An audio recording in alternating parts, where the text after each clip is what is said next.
Yo, j'espère que vous allez bien, que vous avez la forme. Comme vous le savez, je vous le répète, je fais une vidéo tous les jours, donc n'hésite pas à aller voir les vidéos précédentes, hier, avant-hier, etc. Il y a plein d'infos cool et en ce moment on est pas mal dans l'étalo, donc j'espère que ça te plaît.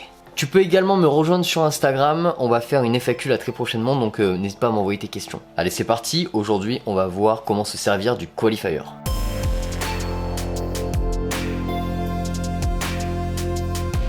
A priori, ce que je vais dire s'applique principalement à DaVinci, mais ça marche aussi pour Premiere Pro et Final Cut. En tout cas, ça marche pour les logiciels qui ont un qualifier. Donc un qualifier, c'est tout simplement un outil de sélection qui permet d'isoler une partie de l'image, donc en l'occurrence une couleur, une saturation, une lumière, bref quelque chose qui soit accessible à l'image et qui soit modifiable à l'étalonnage. En l'occurrence c'est souvent une couleur. Le gros problème chez la plupart des débutants qu'on voit le plus souvent, c'est que le qualifier il l'utilise sans l'inverser. C'est-à-dire qu'on va souvent avoir envie d'utiliser le qualifier pour cibler quelque chose, alors qu'au final il faut mieux s'en servir pour isoler quelque chose. Et c'est ce que je vais vous montrer tout de suite. Alors nous voilà sur DaVinci, comme je le répète ça peut marcher aussi sur Premiere et sur Final Cut. Concrètement le qualifier dans DaVinci il est là. Ensuite on a une pipette et on va venir sélectionner sur l'écran, donc là je vais faire un clic. Alors quand j'ai fait ce clic là je vais appuyer sur ma touche Shift plus H, que ça me monte ma sélection, voilà vous le voyez, donc ici j'ai sélectionné le visage et si je reste appuyé sur ma souris et que je déplace ma souris je peux voilà comme vous voyez peindre en fait et tout sélectionner. Ici c'est pas ce qui va nous intéresser donc je remets comme c'était. Alors j'ai sélectionné mon visage et là je vais descendre en fait en dessous et vous voyez qu'en fait on a cette histoire de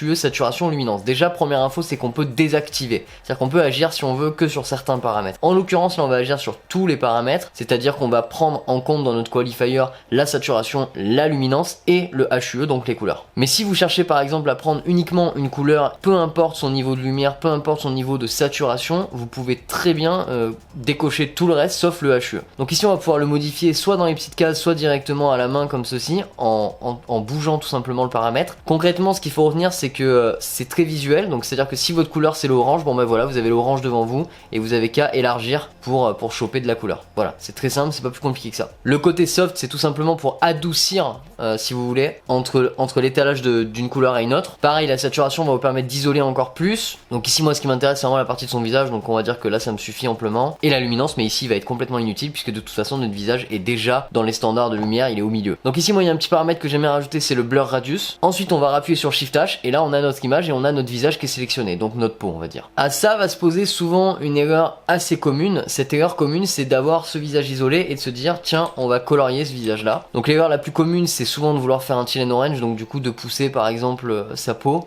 voyez comme ceci, et puis après par exemple pour le fond de faire un nouveau node et d'aller mettre du bleu. C'est une erreur que j'ai faite quand j'ai commencé l'étalonnage, que je faisais très souvent. En fait ce qu'il faut faire c'est aller dans le qualifier et là dans le qualifier on va tout simplement faire Shift H et on va cliquer ici sur Invert.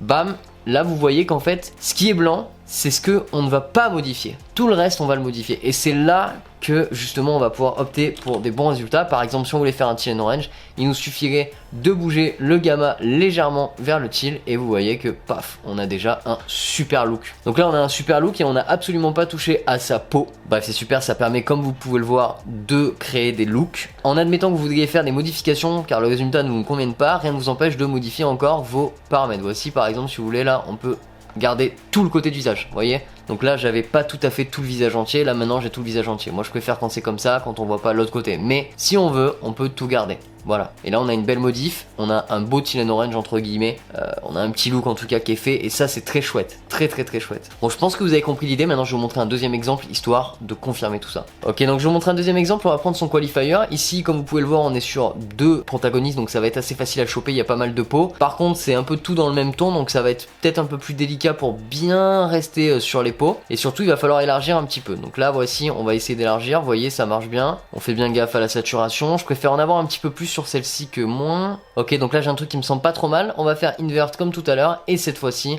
on va donner le look.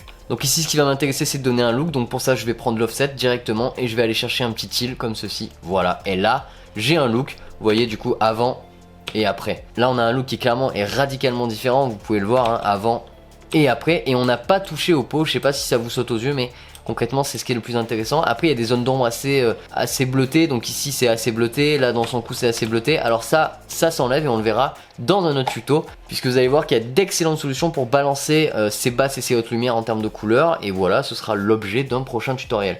Écoutez les amis, je pense qu'on est bon. Donc ma solution, pensez bien à inverser pour garder votre peau nickel. Ce sera souvent bien plus intéressant que de faire autrement. Les amis, mes luttes sont à moins 80% sur Sellfy. N'hésitez pas, commentez, posez des questions, abonnez-vous, likez. Dites-moi les vidéos que vous aimeriez voir, dites-moi les vidéos que vous aimeriez que je fasse, puisque j'en fais tous les jours, n'oubliez pas ça. J'espère que ça vous a plu, on se retrouve demain pour une prochaine vidéo. Abonne-toi, mets la cloche, ciao, bam!